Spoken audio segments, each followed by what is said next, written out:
നമസ്കാരം, ഋഷിഭക്തം ചാനലിലേക്ക് ഏവർക്കും ഹൃദ്യമായ സ്വാഗതം. വിഷുബലത്തെയാണ് ഇപ്പോൾ പറഞ്ഞുകൊണ്ടിരിക്കുന്നത്. 2024 വിഷു മുതൽ 2025 വിഷു വരെയുള്ള ഒരു വിഷു വർഷത്തെ സമ്പൂർണ്ണ വിഷുബലവും നക്ഷത്രബലവുമാണ് ഇപ്പോൾ നാം ചെയ്തുകൊണ്ടിരിക്കുന്നത്. അശ്വതി, ഭരണി, കാർത്തിക എന്നീ നക്ഷത്രക്കാരുടെ വിഷുബലത്തെ പറഞ്ഞു കഴിഞ്ഞു. 27 നക്ഷത്രങ്ങളുടെയും പ്രത്യേകം വീഡിയോ ആണ് ചെയ്യുന്നത്.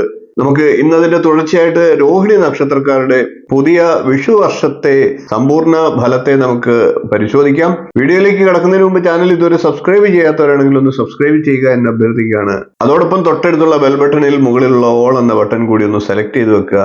ഞാൻ തുടർന്ന് നൽകുന്ന വീഡിയോകൾ അതുവഴി നിങ്ങൾക്ക് കാണുവാൻ സാധിക്കുന്നതാണ്. അതോടൊപ്പം നിങ്ങളോട് ഒരു അഭ്യർത്ഥന കൂടിയുണ്ട്. എൻ്റെ ക്ഷേത്ര സംബന്ധമായിട്ടുള്ള ക്ഷേത്രങ്ങളെ പരിചയപ്പെടുത്തുന്ന ചാനലായിട്ടുള്ള തീർത്ഥയാത്ര എന്ന ചാനലും കൂടി ഒന്ന് സന്ദർശിക്കുക, സബ്സ്ക്രൈബ് ചെയ്യുക, പ്രോത്സാഹിപ്പിക്കുക. നമുക്ക് രോഹിണി നക്ഷത്രക്കാരുടെ 2024 വിഷു മുതലുള്ള ഒരു വർഷത്തെ സമ്പൂർണ്ണ വിഷുഫലം ഒന്ന് പരിശോധിക്കാം. രോഹിണിക്ക് ദേവത ശിവഭഗവാനാണ്. അതുകൊണ്ട് തന്നെ ഈ വിഷു വർഷത്തിൽ മനോദുഃഖം ഉണ്ടാകാനുള്ള സാഹചര്യങ്ങൾ ഉണ്ടായേക്കാം. കൂടാതെ കുടുംബസുഖത്തിന് ഹാനിയും സംഭവിക്കാം. അതുകൊണ്ട് തന്നെ ഒരു വർഷക്കാലം ശിവഭഗവാനെ പ്രാർത്ഥിക്കുക. ശിവക്ഷേത്രത്തിൽ നിത്യം സന്ദർശനം നടത്തുന്ന പറ്റുന്ന ദിവസങ്ങളിലൊക്കെ ശിവഭഗവാന്റെ ഏതെങ്കിലും ക്ഷേത്രത്തിൽ ദർശനം നടത്തുക, ശിവമന്ത്രങ്ങൾ ഉരുവിടുക. ശൂല ഷട്കാദി ഫലങ്ങളിൽ രോഹിണിക്ക് ആദിശൂലമാണ്. അതുകൊണ്ട് തന്നെ ധനനാശത്തിനുള്ള സാഹചര്യം ഉണ്ടാകാം. രോഗാപത്തുകളും വ്യയവും ഫലമായിട്ട് ദോഷഫലമായിട്ട് പറയണം.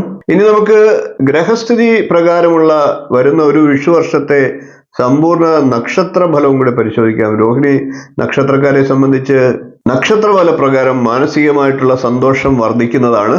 മറ്റുള്ളവരിൽ നിന്ന് സഹായ സഹകരണങ്ങളൊക്കെ പ്രതീക്ഷിക്കാവുന്നതാണ്. ജീവിത സുഖത്തിൽ വർധനവും ഉണ്ടാകുന്നതാണ്. സ്വന്തം കഴിവ് മൂലം കാര്യങ്ങളൊക്കെ സാധിക്കാനുള്ള സാഹചര്യവും ഉണ്ടാകും. ദീർഘദൂര യാത്രകളൊക്കെ വേണ്ടി വന്നേക്കാം. ഗ്രഹോപകരണങ്ങളൊക്കെ വാങ്ങാനുള്ള സാഹചര്യം ഉണ്ടാകും. പിതൃസ്വത്ത് ലഭിക്കുക, പിതാവിൽ നിന്ന് ഗുണാനുഭവങ്ങൾ നേടുകയോ ഒക്കെ ഉണ്ടാകാം. ദാമ്പത്യമായി ഉണ്ടായിരുന്ന ഭിന്നതകളൊക്കെ ഇല്ലാതായി ദാമ്പത്യ സുഖം അനുഭവിക്കാനുള്ള സാഹചര്യം ഉണ്ടാകും. കൂടാതെ രോഹിണി നക്ഷത്രക്കാർക്ക് ആരോഗ്യ പുഷ്ടി ഉണ്ടാകുന്നതാണ്. വാഹന സംബന്ധമായി പണച്ചെലവ് ഉണ്ടാകാനുള്ള സാഹചര്യങ്ങളും ഉണ്ടായേക്കാം. ഉത്തരവാദിത്തങ്ങളൊക്കെ വർദ്ധിക്കുന്നതാണ്. പല പ്രധാന പ്രവർത്തികളും സമയബന്ധിതമായി ചെയ്തു തീർക്കാൻ രോഹിണി നക്ഷത്രക്കാർക്ക് സാധിക്കും. കുടുംബത്തിലെ മുതിർന്ന അംഗങ്ങൾക്ക് ചില അരിഷ്ടതകളൊക്കെ ഉണ്ടായേക്കാം. എന്നാൽ ആ അരിഷ്ടതകളൊക്കെ പെട്ടെന്ന് തന്നെ ശമിക്കാനും സാഹചര്യമുണ്ട്. സന്താനങ്ങളെ കൊണ്ട് സന്തോഷം ഉണ്ടാകുന്ന അവസരങ്ങളും വരും. വിദ്യാർത്ഥികൾക്ക് ഉയർന്ന വിജയത്തിനുള്ള സാഹചര്യമുണ്ട്. മാനസികമായി നിലനിന്നിരുന്ന സംഘർഷങ്ങളൊക്കെ അയഞ്ഞില്ലാതാകുന്നതാണ്. പുണ്യസ്ഥലങ്ങളൊക്കെ സന്ദർശിക്കാനുള്ള അവസരങ്ങൾ വന്നു ചേരും.